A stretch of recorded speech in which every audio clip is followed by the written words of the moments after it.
You're cool with me doing it for my channel? Yeah, goes. Hello and welcome back to the channel. My name is Kieran. I'm a junior doctor and a comedian working in Manchester. Today I am joined by Faye Bate, who you may recognise from her YouTube channel, and if you've not seen it before, check it out in the description below. Today we're having a brutal Q&A. I've termed it brutal because it's going to be very brutal. How are you feeling? Very nervous, very nervous. I definitely feel like both the videos we've done today, they've all made me very nervous. I would say I'm quite an open book, to be honest. Okay, so given you're an open book, let's start with the first question. Okay. If you had to cancel one medical YouTuber, who would it be? Oh my god, that's really hard. I had to cancel one medical YouTuber. Yeah, they're done. They're done. They're done. You know, there's that delete button on the YouTube channel. It's gone. Do you know why this one is so brutal? Because it wasn't about you. It's not like I'm asking, really tell me this personal thing about you. I'm just gonna say... You're gonna say your friends. No. I was gonna say Ali. Cancel Ali. He's had enough of the pie now. Like, leave some for the rest of us. Yeah, it's true. Nah, bin. It's done. What happens to those subs? Can we split them? Yeah, 50-50. Deal. Fabulous. What is the biggest flop of a joke you've ever experienced as a stand-up comedian? Biggest flop, as in radio silence. You could hear a penny drop because not a single person laughed. Specific joke, I can't remember, because you know, if you tell a specific joke that's not gone well, I've told hundreds of them. Okay. Because you keep having to try new material. Okay. But I remember a whole show that I did to complete silence once. Oh my god. And I can tell you, it's just the most horrible thing you've ever done in your life. And it's like, feels like you're doing a soliloquy. It feels like you're doing a play because you just can't hear anyone breathing or talking. It was the semi-final of this competition, and I was just so cocky because I did the quarter-final here. I did really well. Okay. It was in London. The semi-final was in Edinburgh at the Fringe. So I flew up. I finished work on a Friday. Yeah. I flew up to Edinburgh for this show. So I'd taken that afternoon off work. Did the show. I was absolutely knackered because obviously I'd got up early and worked and all of this stuff. Did exactly the same set that did really well, and it just did terribly. Like, no one understood it. It just went so badly, and yeah, you just take a big confidence hit when it happens. But it happens to everyone. Okay. Every comedian does it. Yeah. Would you do it? Would you do a stand-up set? I'm not funny. Like, I'm absolutely not funny. I could. Number one, I'm not funny enough for that at all. Number two, I can't get my words out properly in the best of times, let alone in front of a load of people. Number three, that is my idea of hell. I feel like we should do it. I feel like we should do a charity stand-up gig in London and get you on. Oh my god. Would you be down for that? If we managed to raise enough money for it? If it was for charity, then yeah, like I'll try anything once. Okay. But... That's how it starts. That's how people spiral into drugs. You'd have to like tutor me though. Like, I think maybe that's another. I guess you could like try and make a comedian out of the least funny person, the least funny person I could find, and I'd be like, hello, me. Because I feel like I just don't have the wit. I don't have the, like, my brain doesn't work in that way. It's just not that. But this is the thing. Like, everyone thinks you do need to be witty for like when people are interacting. Yeah. But for the general stuff you do, like that's material that comedians have told so many times. Okay. So it's it's not so bad. Okay. Okay. It'll be fine. We'll get it done. Yay! I'm excited. Have you ever thought of quitting med school? Every day. Every damn day. Yes. Have you seriously got to a point where you were like, yeah, I think this is it. I'm actually gonna do it? There was once, I think it was December this year, I just had a bit of an identity crisis. Yeah, other than that, like, it's not even med school as such, because I think everything in life is hard. Like, obviously med school's hard. You pull your finger at your ass and you get to it, and you just work it out. It was more that when you go into a hospital and you see so many people who look like they would literally rather be doing anything else other than medicine. Or the worst one is when you walk in, I walked into a clinic and we saw one patient. The patient leaves and the consultant turns to me and he goes, you still have time to drop out. He goes, That's brutal. No. What did you do to make him say that? well, no, I Or was didn't he warning you? Yeah, no, he was warning me. So he was like, this is bad, don't do it. Yeah. He said to me, he goes, I have no idea why you're doing medicine. And I was just like,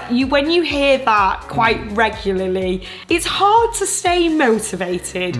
And there was just, and I think it was just all of that just kind of got on top of me. And I was like, is this really what I want to be doing? And do you know what? Like, I'm glad I actually vlogged it. It was like, I just don't know if I want to do medicine now. And that's the closest I've come. It's good content.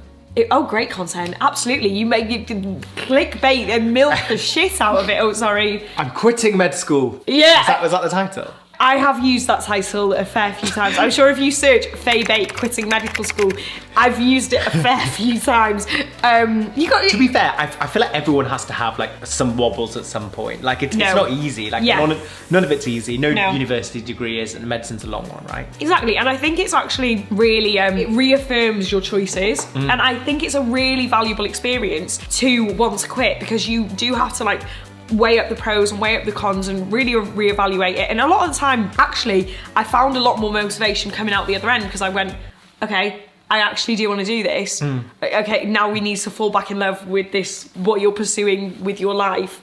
Otherwise, you're gonna end up hating your life like all those bloody doctors. Yeah. Okay, so what doctors from which specialty are the worst people? Just the worst people. I want you to infuriate some people. I want the comments to be absolute chaos, turmoil. So off the bat, it has to be some sort of surgeon. Okay.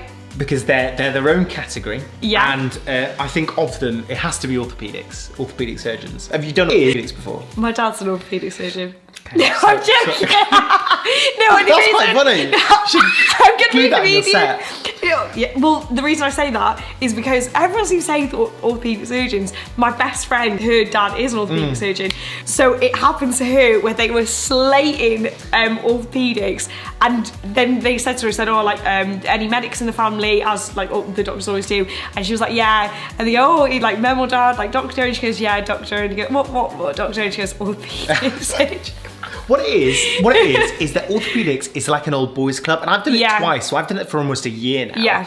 So I did like 4 months in my F1. It was my first job in F1, and I did it for 6 months in my GP training. It's like a boys club. Like everyone is in with each other. They have this brutal thing called a trauma meeting most mornings. Okay. Where in my hospital you stand up and they will pick anyone and be like, you present this case. So they'll put up an X-ray of someone on the screen, and they'll be like, what is going on here? What would you do here? And everyone's there like having a laugh, like trying to ask loads of difficult questions, and it is a proper boys club. Brutal. Yeah. That sounds like, again, my idea of hell. Yeah. I would take doing the comedy set over that, to be honest with you.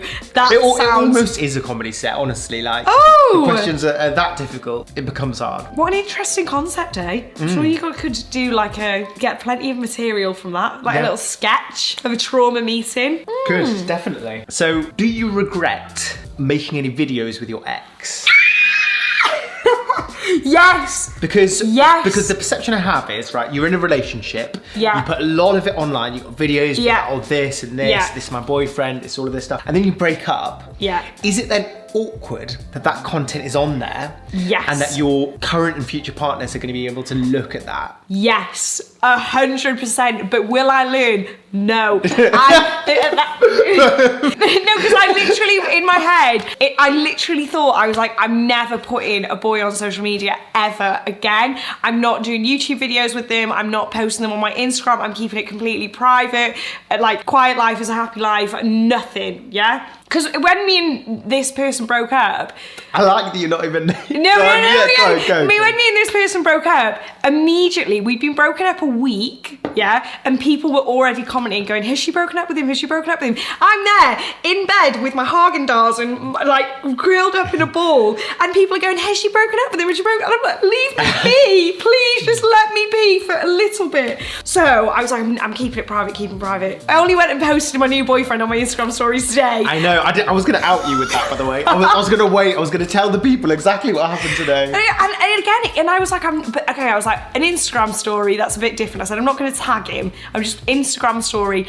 And then I was like, but I'm gonna stay away from YouTube, no YouTube videos. And then I was vlogging today and I was like, do you want to be in the vlog now? My story views today, sky high, because I'm capitalising on my relationship, which, by the way, if it ends in turmoil, at least I have capitalised on it now. Yeah, you know? true. So make the most, do you know what I mean?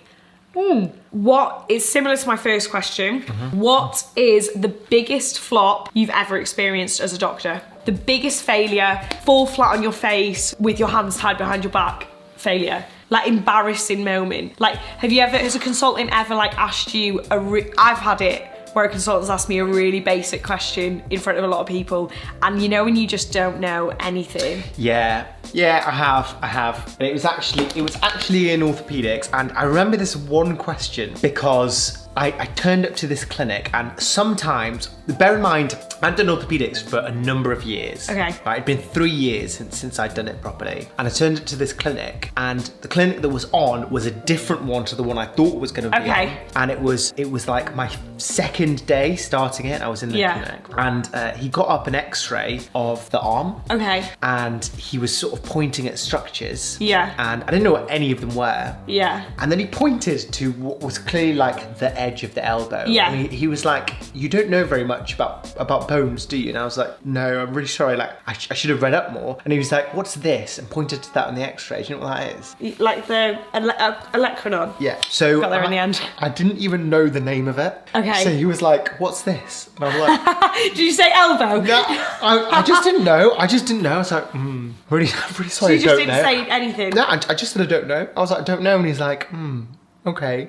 But he's probably thinking, how is this guy been a doctor for 4 years and doesn't know like the name for the one of the main parts of the main bones? Oh my I was just God. dying. I was absolutely dying. And bear in mind, this is a guy who's like specializes in upper limb.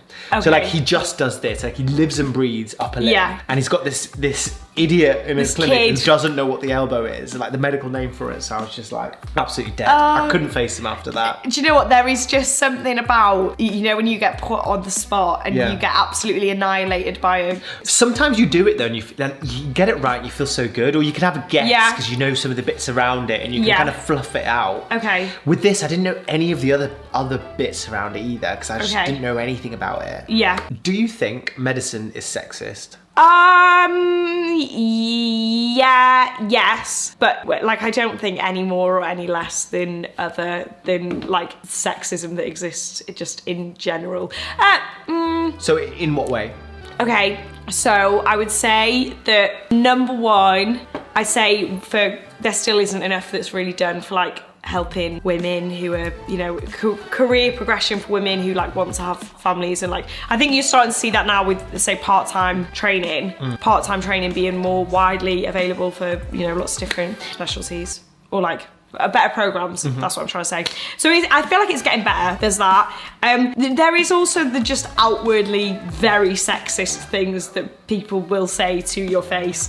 And then also I think the big one for me, and obviously was what I just always bloody experience, is every time someone has a go at me for I don't know, for some of the stuff that I post on social media, when Karma Medic and Ali Abdal will be topless on a vlog. I'm not topless on my vlogs, you know? Like if I'm in a bikini or whatever. There was someone had a go at me for filming a vlog whilst I was brushing my teeth in a towel, and I was like, come on, like I'm brushing my teeth in a towel. There's absolutely nothing.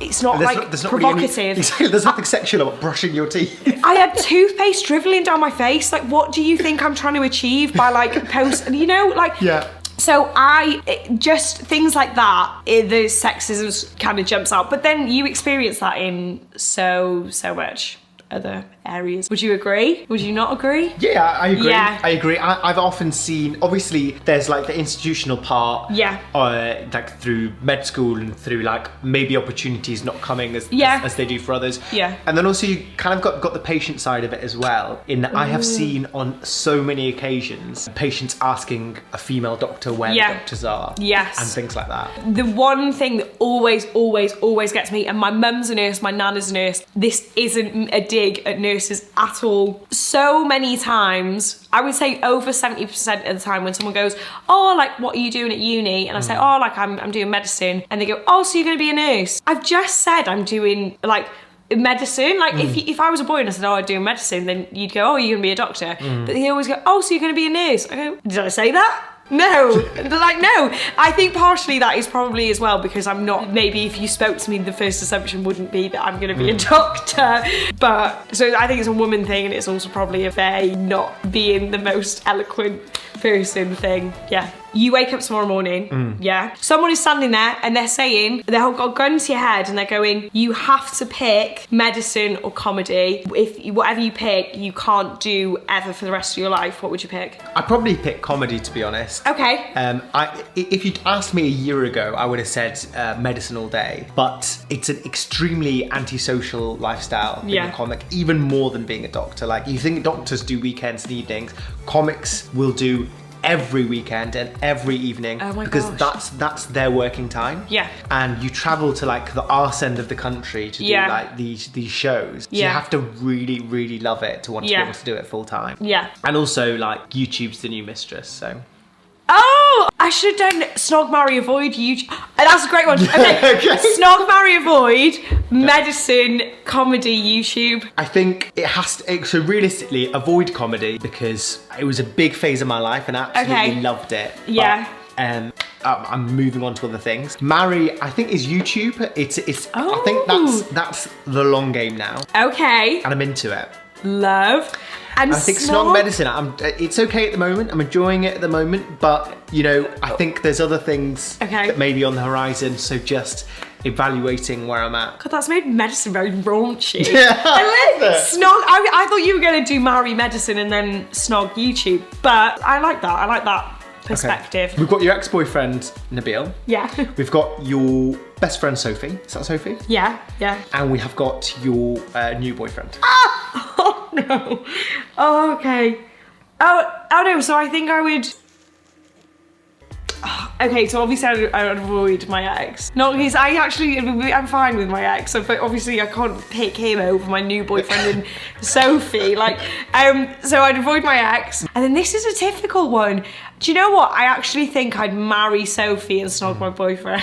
But that was a tough one, actually. Okay. Yeah. I feel like that's the only way to do it. It would be way too intense if you were like, yes, I'm marrying you. Yeah. To first day on Instagram.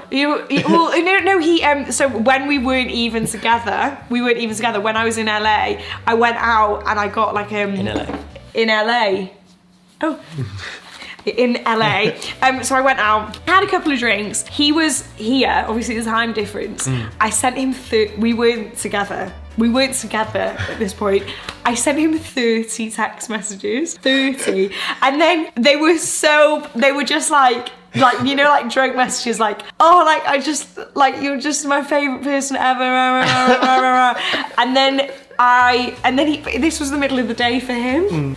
And honestly, I have no idea how we're together because like, how the hell did he not run for the hills when he's seen 30 text messages? Also, it's kind of like, it's less awkward if the person picks it up the next day and they see it's in the morning and they're like, oh yeah, it's been in the middle of the night. But he's just receiving them like maybe at work. He was on holiday with his family. Hopefully his mum saw one of them. No, not hopefully. His mum sees them. Okay, that is the end of the brutal Q&A. Thanks for watching, everyone. If you enjoyed the video, feel free to subscribe to my channel. Check it out below. And of course, subscribe to Faye's channel as well. And we'll see you in the next one. Bye.